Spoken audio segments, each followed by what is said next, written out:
They say the Ottoman harem was built on silk, jewels, and endless beauty. Golden halls where music played, perfumes drifted through the air, and rulers surrounded themselves with the most radiant women of the empire. To the outside world, it was a paradise, a place of elegance, wealth, and desire. But step beyond the golden curtains, and another truth begins to unfold. For behind those walls was not only pleasure, but fear, not only love, but control. And not every story was told in whispers of romance. Many were carved in silence, jealousy, and despair. Here, women were not free to dream. They were pawns, rivals, survivors in a palace where every glance, every gesture could decide their fate. They lived in splendor, yes, but splendor that hid shadows darker than any dungeon. Tonight, we enter that world. We step into the shadows of the harem, where beauty was power, and power always demanded a terrible price. The harem was a gilded cage. From the outside, it shimmered with beauty. Music echoing through marble halls, velvet cushions stacked high, and the sweet scent of roses drifting in the air. To visitors, it looked like a paradise, a world built on silk and song. But step inside and the illusion fades. For within those golden walls, freedom was a stranger. Women gazed at the empire through narrow windows, forbidden from ever stepping beyond the palace gates. Every gesture carried weight. Every smile was rehearsed, every glance carefully measured, because one misplaced word or one unintended look could seal their fate. Life in the harem was a constant performance, a stage where beauty was power yet also a curse. Behind painted eyes and jeweled crowns, hearts beat with fear of rivals, of betrayal, and above all, of being forgotten. For in this world, to be forgotten was worse than death. It was erasure, a life that vanished into silence, leaving nothing but whispers in the corridors of the palace. Whispers floated like smoke through the corridors. Stories of jealousy, of rivals plotting in silence, of women who vanished overnight and were never seen again. In the harem, survival was not about beauty alone. It was about silence, obedience, and the art of hiding your true self. The Sultan's word was life and death. With a single glance, a single gesture, he could decide who would rise to glory and who would vanish into the shadows. A lifted hand could make a concubine queen, granting her riches, influence, and a name that echoed through the palace walls.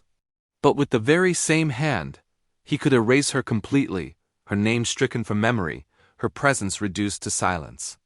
Whispers tell of secret trials of loyalty, where women were forced to prove not just their devotion, but their absolute obedience. Some endured long nights of waiting, their hearts trembling with fear, unsure if dawn would bring honor or disappearance. Others faced rituals of humiliation, designed not merely to test their faith, but to break their spirit and bind them forever to the will of the throne. Punishments, they say, were carried out quietly, without witnesses. A disappearance here, a silenced voice there, until the halls of the harem grew heavy with unspoken fear.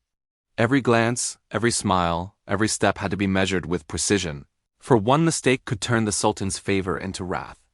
Desire was not passion, it was absolute control. And in that control lay the true power of the harem, a world gilded with beauty and song, yet chained by silence and submission. It was a stage where women lived not by their own choices, but by the will of a man whose authority was beyond question. And so while the empire outside thrived on conquest and faith, the empire within the harem thrived on fear, secrecy, and the unseen hand of power. Yet power was not only on the throne. Behind the Sultan, in the heart of the palace, another figure ruled, the Valid Sultan, the mother of the ruler. Her presence was both revered and feared, for in her voice echoed not just the wisdom of age, but the authority of blood. The Valid Sultan commanded the very soul of the harem. Every door opened or closed at her will. She could lift a concubine from the lowest rank to the highest honor, crowning her as the Sultan's favorite with a single word. But just as easily, she could cast that same woman into silence, banished, forgotten, erased from the palace as though she had never existed. Her power was woven into the smallest details. Every whisper in the corridors belonged to her. Every forbidden glance was seen through her watchful eyes. Every step taken by the women of the harem carried the weight of her approval or her judgment.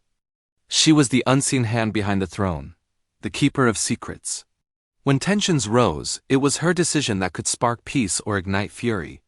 When alliances faltered, it was her voice that mended or severed bonds. And though the Sultan ruled the empire beyond the palace walls, within the harem, the Valid Sultan reigned supreme. Some say she was more powerful than generals and viziers, for she shaped the ruler himself. Others whispered that her word could change the fate of the empire, one choice at a time. To cross her was to invite ruin. To win her favor was to secure a future brighter than gold. And so, the Valid Sultan stood not as a shadow of the throne, but as its second heartbeat, silent yet unyielding, gentle yet merciless, forever commanding the hidden empire of the harem. To outsiders, the harem was a dazzling stage of beauty filled with music, graceful dances and endless entertainment that seemed to flow like wine. Visitors marveled at the shimmering silks, the jeweled veils, and the women who moved as if they were living works of art.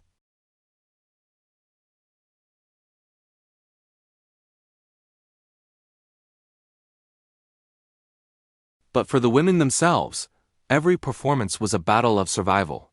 Each step of the dance, each note sung, each carefully measured smile carried the weight of destiny. To please the Sultan or the Valid Sultan was to secure another dawn, another fragile breath within the palace walls. To stumble, to falter, even for a single moment, could mean silence. Not silence of applause, but the silence of erasure. A woman who failed could vanish without a word, her name never spoken again. Her story dissolved like smoke into the shadows of the palace. And so the dances were not just art, they were trials. The songs were not just melodies, they were prayers. The smiles were not joy, they were shields, protecting a fragile existence in a world where beauty was currency and obedience was survival. The harem dazzled outsiders with its illusion of paradise. But behind the curtains, the truth was clear. Every moment was a performance. And every performance was a test between life and oblivion. The harem was a battlefield without swords, yet more dangerous than any war fought on open ground. Its weapons were not steel or arrows, but beauty, cunning, and betrayal sharpened in silence. Every glance carried meaning, every smile concealed intent. Behind the veils and the perfume, there were traps laid carefully with words softer than silk. Alliances were born not in the light of day, but in the shadows of candlelit chambers, where whispered promises bound women tighter than any chain. But with each alliance came enemies. Rivals vanished as quickly as the moonlight faded at dawn. A single misplaced word, a glance at the wrong man, even the hint of disobedience. These were enough to erase a woman forever. Some disappeared into exile within the palace walls, never to be seen again. Others were silenced in ways no record dares describe. Rumors moved faster than daggers. One whispered accusation could turn admiration into condemnation, respect into ruin.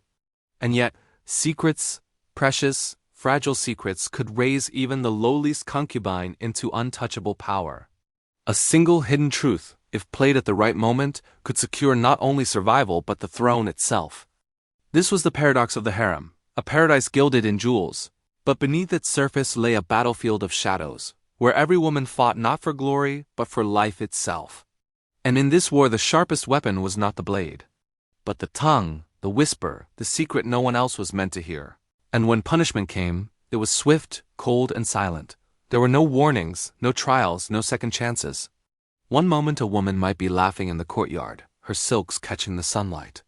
And the next, she was gone, erased as if she had never existed at all.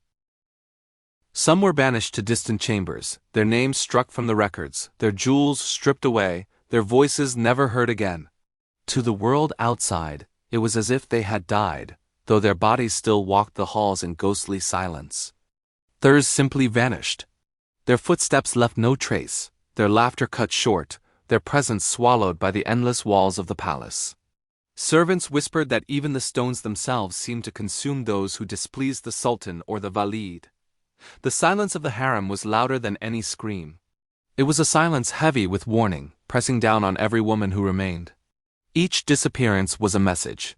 Obedience meant survival. Disobedience meant oblivion. And so life continued in hushed tones with forced smiles and cautious glances. Behind every jeweled crown and painted face was fear, and beneath every whispered prayer was the question, who would vanish next? The harem was a world where beauty promised power, but at the cost of freedom, and where silence itself became the sharpest blade of all. The Valid Sultan ruled like a shadow queen, unseen yet always felt. She played the game with unmatched cunning, weaving alliances in silence and striking down rivals with a single whispered word. Every concubine feared her gaze, for she could raise a servant girl to the throne room, or bury a favorite in obscurity. Her influence stretched beyond the gilded doors of the harem, reaching ministers, generals, even foreign ambassadors. Even the Sultan himself listened when she spoke, for her power was older, colder, and far more enduring than his crown. Where his reign might fade with time, hers lingered like a shadow, unbroken, eternal. Her silence alone could command a room, for those who defied her never spoke again. In the harem, fear of the Sultan was great. But fear of his mother was greater still. So what was the truth of the Ottoman harem? Were the horrifying tales real, or the inventions of enemies? Perhaps both, perhaps neither. What we do know is that the harem was not a simple place of silk and song, it was a living paradox. A world where laughter hid tears, where power and fear slept in the same bed, and where one smile could crown you while one whisper could end you. The chronicles speak in fragments. Foreign travelers added their own embellishments. And time itself has blurred the line between fact and myth, but legends do not survive without roots. Behind every rumor, there is a shadow of truth. A shadow that still lingers over the story of the Sultan's palace. And so one thing remains, within those golden walls, beauty and terror walked hand in hand, and their whispers still echo through history's darkest chambers, reminding us that even paradise can be a prison. Subscribe now, and join me again for more forbidden stories buried in the shadows of history.